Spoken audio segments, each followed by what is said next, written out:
오늘 해가 환하게 비추고 있다. 그리고 산새들이 숲에서 제잘제잘 그리고 나는 창문을 열고 차 한 잔을 마신다.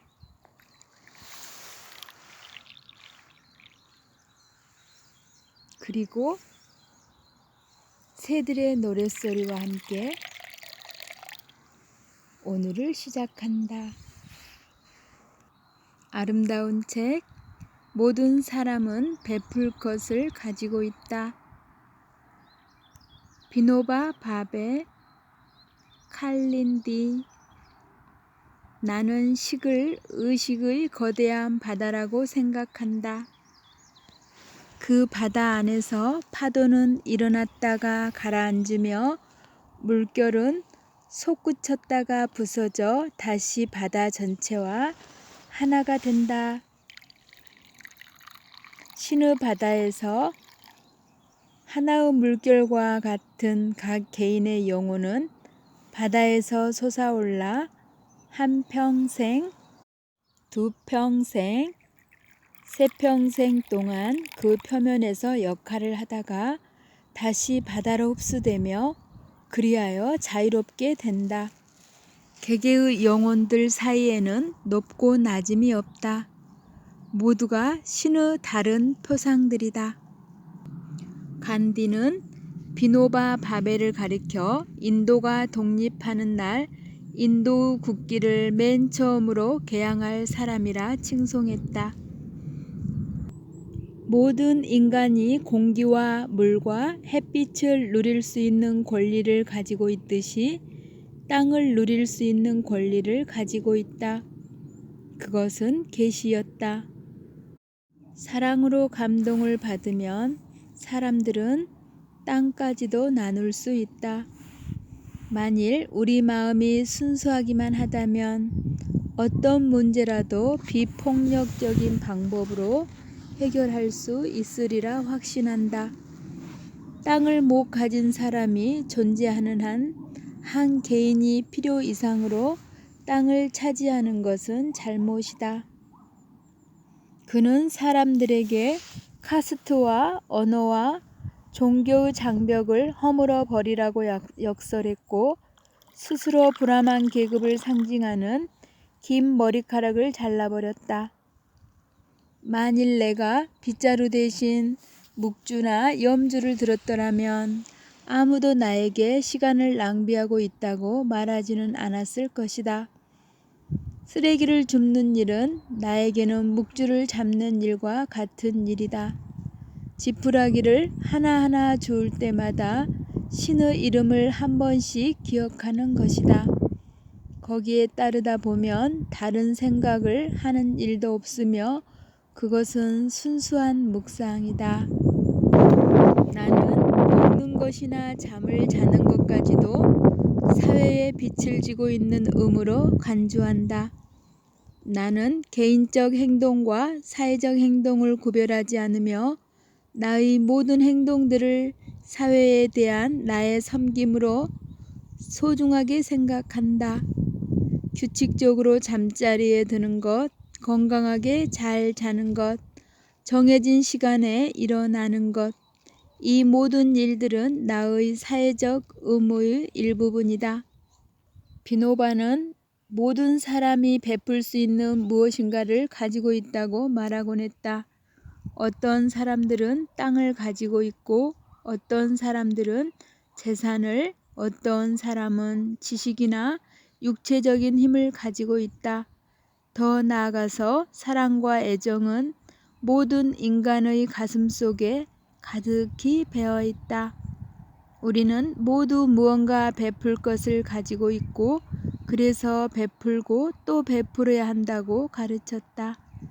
정작 자신의 이타적인 활동에 대해서는 이렇게 말할 뿐이었다. 나는 단순히 내가 받았던 풍요로운 생각의 한 부분을 다른 사람들과 나누고 있는 것이다. 나는 큰 도매상들에게서 얻은 물건을 팔고 있는 작은 구멍가게 주인에 불과하다. 어머니는 나에게 우유와 음식을 주셨고 내가 몸이 아플 때면 내 곁에서 밤을 꼬박 지새우며 나를 돌보셨다. 그러나 모든 것 중에 가장 위대한 선물은 이렇게 인간으로서 올바르게 행동할 수 있도록 나를 훈련시켜 주신 것이다. 가고대에 있는 우리 집 마당에는 인도 빵나무 한 그루가 있었다. 당시 철모르는 어린아이였던 나는 그 나무에서 열매가 자라는 것을 보고 언제 그것을 먹을 수 있느냐며 보채기 시작했다. 결국 때가 되어 열매가 익자 어머니는 그 나뭇잎들을 따서 오목하게 접시 모양으로 많이 만든 뒤 열매를 거기에 담으셨다. 그리고 나에게 그 접시들을 동네 집집마다 선물로 돌리라고 하셨다. 접시를 다 돌리고 나자 어머니는 그제야 나에게 옆으로 와서 앉으라고 하더니 달콤한 그 열매 몇 조각을 주셨다. 어머니는 우리는 먼저 베풀고 나중에 먹어야 하는 법이란다 하고 말씀하시곤 했다. 어머니의 이 가르침은 나에게 깊은 감동을 주었고 만일 그 가르침이 없었더라면 나는 토지 헌납 운동을 할 수 없었을 것이다. 도보 여행을 하는 동안 늘 집으로 엮고 대나무로 세운 초라한 움막에서 잠을 잤지만 숙소로는 수상이나 대통령이 찾아올 만큼 비노바는 정치적인 영향력을 지닌 인물이었다. 하지만 75세가 되었을 때 그는 모든 사회적 정치적 활동을 중단하고 기도와 명상으로 삶을 채운다.